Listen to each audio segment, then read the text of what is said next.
away. And if you need to get away, you can always do that at your local library. When's the last time you have visited that? You totally should, because there are so many good things for you there, like the Talking Books services. You're going to learn more about that because we have the director, Mary Rodgers Beal, in the studio with us today. So, hey, Mary Rodgers. Hi, thanks for having me. It's so good to have you, and I'll have to say, whoever y'all's PR lady is awesome, because when I get an email that says, if this is not a good thing in Mississippi, I don't know what is, I'm like, I am clicking it, because they clearly have something good going on wherever they are at, and you do there at our public library. So this is sort of under the Mississippi Library Commission, but it's found within our we go to our public libraries to take part in the Talking Books service. Well, actually, we can send our materials through the mail directly to our patrons. So our patrons are people who might be blind or visually impaired, and people who have a physical or a print disability like dyslexia. So all of our materials, we can pick them at our library and mail them, or patrons can pick their books that they want, and we'll just send them on and just... Even better. Yeah. And the cool part to this is a free service. Yes. This is sort of just an opportunity for those who are unable to read standard print for a variety of different reasons, can still have the opportunity to read and to learn, or just to be entertained, or just to have access to the same things that, reading people enjoy, or people who are able to read enjoy.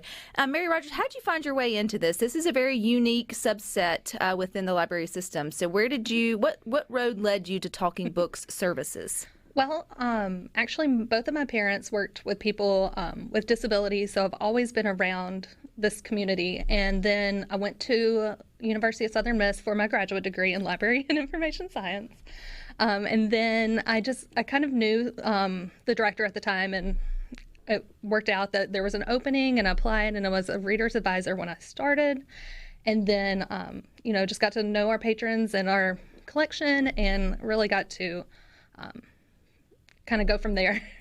Yeah. Well, and I think what I hope, going from our conversation today is there's everyone listening. Maybe you're not reading impaired, but I know that you know somebody who, has to have the larger print just to read anything, or maybe they are blind, or they have a disability when it comes to reading.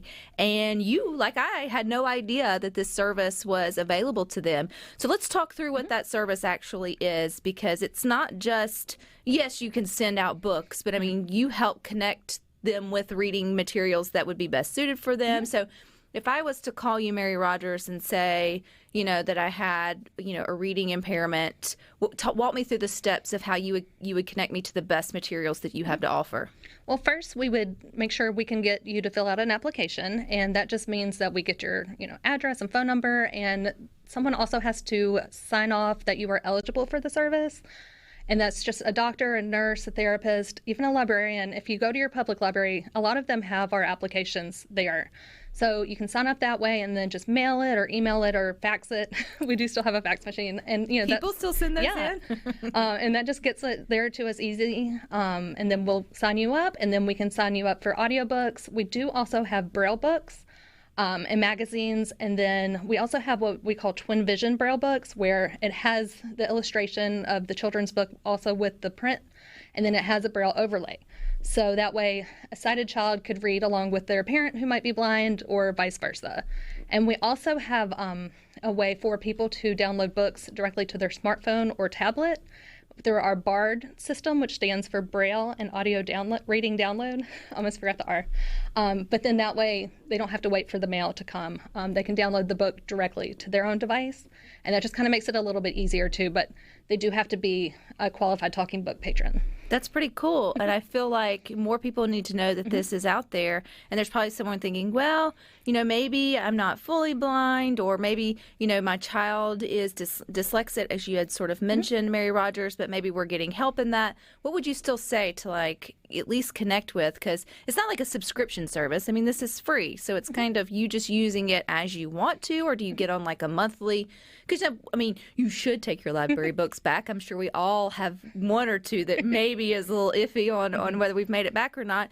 Or does it work that way where you get it and then you send it back and it's kind of like a normal library transaction? Yeah, it works like that. Once we get it back in the mail, we'll send out one the next day. And then, but if they're using the BARD system, then they don't have to wait for us to get it in back. But once we get it in, immediately our computer system or one of my reader's advisors will pick a book for that patron, and then we get it out in the mail the next day. And there's a wide range of popular fiction and nonfiction titles. I mean, I think when it comes to audiobooks, all of us sort of take part in enjoying our favorite books in terms of audio form now that we're on the go and stuff. But you would think down to even magazines on digital cartridge. So how does the magazines work in audio form? I mean, I know that may sound silly, but I mean, is it the reading of the magazine? Like, because it's also a very visual component to enjoying a magazine. I mean, so help me understand that. Okay. Well, the audio magazines are someone reading the text of the magazine itself. So you don't have to, they're not reading the ads or anything. So you are missing out on the pictures, but it's the articles and everything. So how do you choose which magazines that you read? Are you reading these, Mary Rodgers? I don't really read the magazines. I do read the books. I listen to them most every day. But the magazines, I've listened to some. We do record Mississippi Magazine and Mississippi Outdoors locally. Like, we have a small recording booth at the Library Commission, and we will read those for our patrons who are subscribed to it, and then we just mail it out whenever there's one available. So when you mail that out, when one's available, is that like so now you're going to need a device, because now you're taking me back to like you're getting cassette tapes or like DVDs or something like that. So it's not the downloaded system. I'm enjoying trying to figure out how this works. Yeah. So because that's a little taste of home. I mean, there may be, again, if you're listening and you have those that have disabilities when it comes to reading, and you would enjoy getting those local magazines or just content that you normally would have just had a subscription to but don't. Here's a really cool way to get it. So when it's mailed to you, what do you mean by that? Okay, yes, I realized, that is something, it is different than getting a book from another library, but we loan what we call our talking book player, and it's about the same size as a book, as a standard book, but you can slide in what we call a digital cartridge, and it works the way a USB does, where it has the port inside the player, and then you slide it in and it starts playing. And then we have play stop buttons on there, and you can fast forward on the machine. The machine is great because the buttons are big and they're also tactile. And whenever you push one, it tells you what button you pushed. So if you hit the volume up button and you didn't mean to, but it tells you what you pushed, so you know what to do next. So it's very friendly to those who are visually impaired. So that is what you're holding. If anyone looked at SuperTalk's Twitter today or Facebook, or even the Mississippi Library Commission's Facebook page, promoting the fact that you were joining us here on Good Things Today, you were holding what I thought was, it kind of looks like an archaic a CD, or not a CD, but not a CD, no, but a disc, a cassette disc, sort of tape player or tape recorder. But you're right, they're bigger, and so that's why that makes sense. So you're telling me, Mary Rodgers, if they're listening to Good Things and they meet the criteria for visually impaired or visually disabled, they can get one of those sent to their homes as part of this subscription or part of this program too? Yes, they could, and they just have to qualify for our service, and we will mail it to them. And then you can start getting some of your favorite books and magazines and sort of content to be able to enjoy. Okay, I think this is getting even better. I'm thinking, wow, these are all these great perks that you get through your local library or the Mississippi Library Commission, although this actual program is Talking Books, is with Mary Rodgers. And even the books in large print. How many books do you guys have? And when you say large print, are we talking about large print? I know that sounds silly again, but are we talking about, semi-large print? Well, large print is technically about 16 to 18 size font if, you are formatting it on anything. But that's just bigger than the standard size, which is usually about 12. And then, so we do have a ton of large print materials. And I have a large print librarian who, that's all she does. She has a bunch of large print patrons, and she will mail them directly to their house. And we try to get the ones that they want also, but we're more limited on those because there's some books that everybody wants, and we can't we only have one copy of each one. But that's okay. We can be patient because it's the library. You just wait for someone to return it, and then they can send it to you. But you aren't limited on just individuals. I want to make sure that we get to the point that other facilities can take part in these services too. Coming up more, because I have it's my alma mater, and it's our guest here on Good Things, also alma mater, and that's Mary Rodgers. She is the director of Talking Book Services it's through the public or the Mississippi Library Commission, although it's a mailing service, so you don't necessarily have to show up, but you do have to qualify. And so I want to make sure that gets across. But I also want to make sure, even if you are not unable to read standard print due to a visual, physical, or organic reading disability, as y'all call it, you probably know somebody who does and doesn't know that this service is available to them for free. And Mary Rodgers, we were talking about, because I didn't want to ask the silly question, which I guess no question is silly if you genuinely don't know the answer to it. Because in my mind, I'm thinking, well, audiobooks, I mean, that's kind of like the new trend for everybody. But if you qualify, then these are free, which is a big difference, because you can spend $10 to $20 per audiobook. And if you don't have the option of reading the paperback or checking out paperback books or regular hardbacks from the library as normal, then you start to run into, that starts adding up for you if you want that kind of entertainment. So what do you hear from some of your patrons who have found this service and use it frequently? What does it mean to them, Mary Rodgers? I have patrons who will tell me that it changed their lives, that, if they lost their sight, they can't really watch TV anymore, or they don't enjoy listening to the TV, but they love listening to their books. I have patrons who, if they pass away, their children will tell me, our parents listen to their books all day, every day, and they just loved their books. So I hear a lot of positive feedback. And if there's ever negative feedback, we do try to fix their problems because, nothing's perfect. But we do hear a lot more positive feedback, and just that it's life-changing, which I just love to hear. I think, too, especially if you have progressively lost your vision over a lifetime, right? I mean, you have that fear, or not the fear, but you have that sadness connected to not being able to do the things that you normally would, just getting lost in TV or watching whatever it is. And so, but you still have the urge or the desire to be entertained or to learn or to be updated and in the know of, what everybody else is sort of enjoying. And so this just gives you another route or another avenue to do that. Now, it's not just for individuals, too. There's another piece to this Talking Books Services, Mary Rodgers, which is actually there are I guess instructions for like schools, hospitals. I was trying to think of the way. Businesses. That's the word I was looking for. So easy, but it was just so far out of my mind for the moment there. So businesses can also qualify for these services. So how does that work? We call them just institutions is our big word together. Businesses is so much easier. But, that includes schools and nursing homes and hospitals. If they have people who are there and there's multiple people who would qualify. We do require that there is a talking book individual patron who's at the institution or the school, and just that way we can send a couple extra players, and then if it's in a school, then the student still gets the library time, and they can pick out their books still too, and it just kind of includes more people within the institution itself. And would most of those businesses or institutions, learning a new word for businesses today. No, that's okay.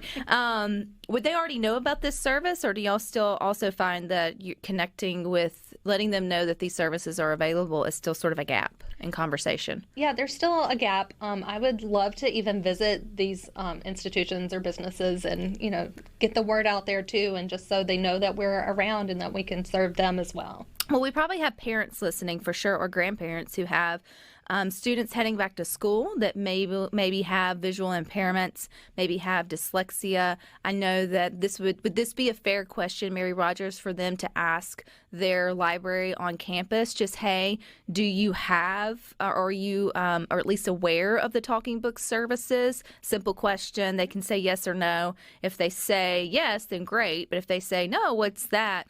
then they're going to want to be directed to, okay, well, where can they go to sort of connect you with maybe their individual schools? Because you guys are statewide, correct? Yes, we can serve anyone in the state of Mississippi. And actually, there's a talking book library in every state.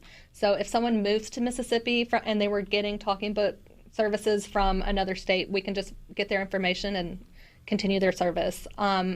Yeah, any school librarian can contact me and we can get them signed up and see how to best serve them with what, age range they have or interests they have and anything like that. Well, I think that's good to know, and it also puts, the parent or the, grandparent in the driver's seat to just ask. I mean, you don't know what you don't know, and that the library probably doesn't know what they don't necessarily know. How young do you have in terms of children books? Because now my next mind goes to, daycares. I mean, I wonder if daycares know that, that have special instructions for maybe for those, like, I don't know if they would necessarily be on the dyslexic game, in that early, but how young of books do you guys have? We have very young books.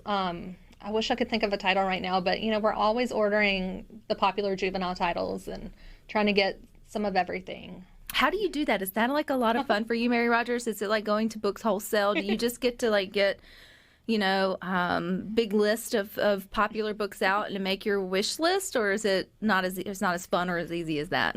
It's not as fun, I guess. I just get a list of books I can choose from through the National Library Service for the blind and print disabled. Through Library of Congress, they kind of fund that part of it and provide our books. So I just kind of go through the list of what they have available and then order as many as I think our patrons would enjoy throughout. Once we get them back, we'll send more, but yeah. Well, we want to make sure, again, to round this back, because it's not just, at least with the audiobook part, again, these are free if you are eligible. It's not just that they're all free, but I don't feel like anyone listening to Good Things is just trying to get a free audiobook. I feel like they will be grateful if they fall into that category of visually impaired. But you get a special device, so it's not just, you get free audiobooks sent to, your smartphone or sort of your tablet. It's the special device that makes listening to audiobooks or audio content easier for those, because, well, if you can't, you need to be able to see to know if you hit the wrong button. So what are those things called again? We call them our talking book player. And Yes. and you would get like one per. You sign like a contract out for that, or how does that work when you start to send those out? Well, there's no contract, but it is associated with the person, so the person can hold on to the player for as long as they're on the service. So if they end the service for any reason, we just ask that they send them back. Well, and I think I just feel like this is a really neat program that I hope someone listening takes full advantage of.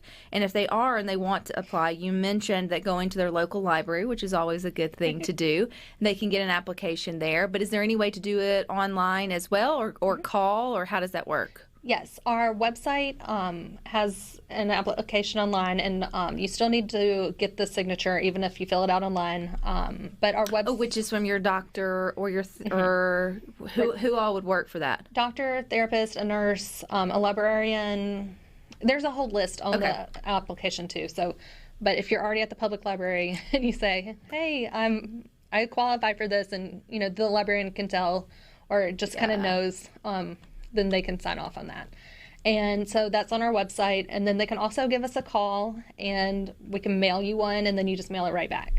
Well, I agree with the headline to the email that came across that said, if this isn't a good thing in Mississippi, I don't know what is, and that is the Talking Books services. If you have someone who is visually or physically or have an organic reading disability, then make sure that they are signed up for this, because it's free and it's cool, and I think it's a great way to continue for you to be entertained, but also, expand your knowledge and learn. And so thank you so much for sharing about this, Mary Rodgers.